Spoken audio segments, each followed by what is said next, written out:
আসসালামু আলাইকুম, কী অবস্থা সবার? আজকে আপনাদেরকে আবারও ওয়েলকাম করছি আমার ইউটিউব চ্যানেল এবং ফেসবুক পেজ ওবিট্রিকে। সো আজকে আমরা আপনাদেরকে যেটা দেখাবো সেটা হচ্ছে গিয়ে আমাদের এই 10 বছর পুরাতন R15V2 এর স্পিড টেস্ট। 10 বছর পরও এই R15V2টা কেমন পারফরমেন্স দিচ্ছে সেটা আপনাদেরকে দেখানোর চেষ্টা করব। কিন্তু তার আগে বাইকে তো অবশ্যই ফিউল লোড করতে হবে, কারণ কম ফিউল দিয়ে তো আর স্পিড টেস্ট করা যাবে না। সো এটা আমার ছোটো ভাইয়ের বাইক এবং এটাতে অলওয়েজে ফিউল থাকে না। সো প্রথমে আমরা যাবো পাম্পে গিয়ে ফিউল লোড করব, তারপরে আমি আপনাদেরকে স্পিড টেস্ট করে দেখাবো। এখন আমরা আছি ঢাকা চট্টগ্রাম হাইওয়েতে, যাচ্ছি একটা পাম্পে এবং ওই পাম্পে গিয়ে আমরা ফিউল লোড করব, তারপর দেখাবো এই R15V2তে টপ স্পিড কত ওঠে। যদিও আমি এটা নিয়ে একটা শর্টস আপলোড করে দিয়েছি ইউটিউবে, হয়তো আপনারা অনেকেই দেখেছেন, না দেখলে অবশ্যই দেখবেন। কিন্তু তার আগে অবশ্যই এই ভিডিওটা দেখবেন, কারণ এই ভিডিওটা অনেক কষ্ট করে বানাচ্ছি। সো আমরা এখন যাচ্ছি পাম্পে, দেন তারপর ফিউল লোড করে আপনাদের সাথে কথাবার্তা বলি। আর এই বাইকটা খুব ভালোভাবে মেনটেনেন্স করা হয় না, তো সেই জন্য হয়তো বা একটু এদিক সেদিক হতেই পারে, স্পিডে হয়তো অন্য বাইকে আরও বেটার স্পিডও পেতে পারেন। সো সেটা অবশ্যই মাথায় রাখতে হবে আপনাদের সবাইকে এবং আমাকেও মাথায় রাখতে হবে। সো চলেন ফিউল লোড করি এবং তারপর আপনাদের সাথে কথা বলি। ফিউল লোড করা শেষ, চলেন আবার স্পিড টেস্ট করি।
হয়তো আরও স্পিড তোলা যেত, আমি গন্তব্যে চলে এসেছি এবং এইখানে ইউটার্ন আছে, এত স্পিডে স্পিডিং করাটাও ঠিক না।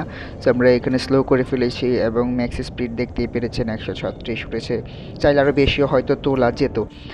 সো এই ছিল আজকের ভিডিও ভালো লাগলে অবশ্যই শেয়ার করবেন এবং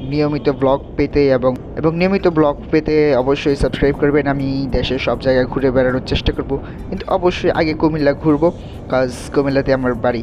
সো যারা কুমিল্লা থেকে দেখছেন প্লিজ কমেন্ট করে জানাবেন, এবং যারা এখনও সাবস্ক্রাইব করেন নাই এবং ফলো করেন নাই প্লিজ সবাই ফলো করে সাবস্ক্রাইব করে আমার ছোটো পেজ এবং ইউটিউব চ্যানেলটাকে বড় করে দেবেন। সবাইকে অনেক অনেক অনেক অনেক অনেক ধন্যবাদ ভিডিওটা দেখার জন্য। তো আজকের মতো আমি আপনাদের কাছ থেকে বিদায় নিচ্ছি। আল্লাহ হাফেজ, সবাই ভালো থাকবেন।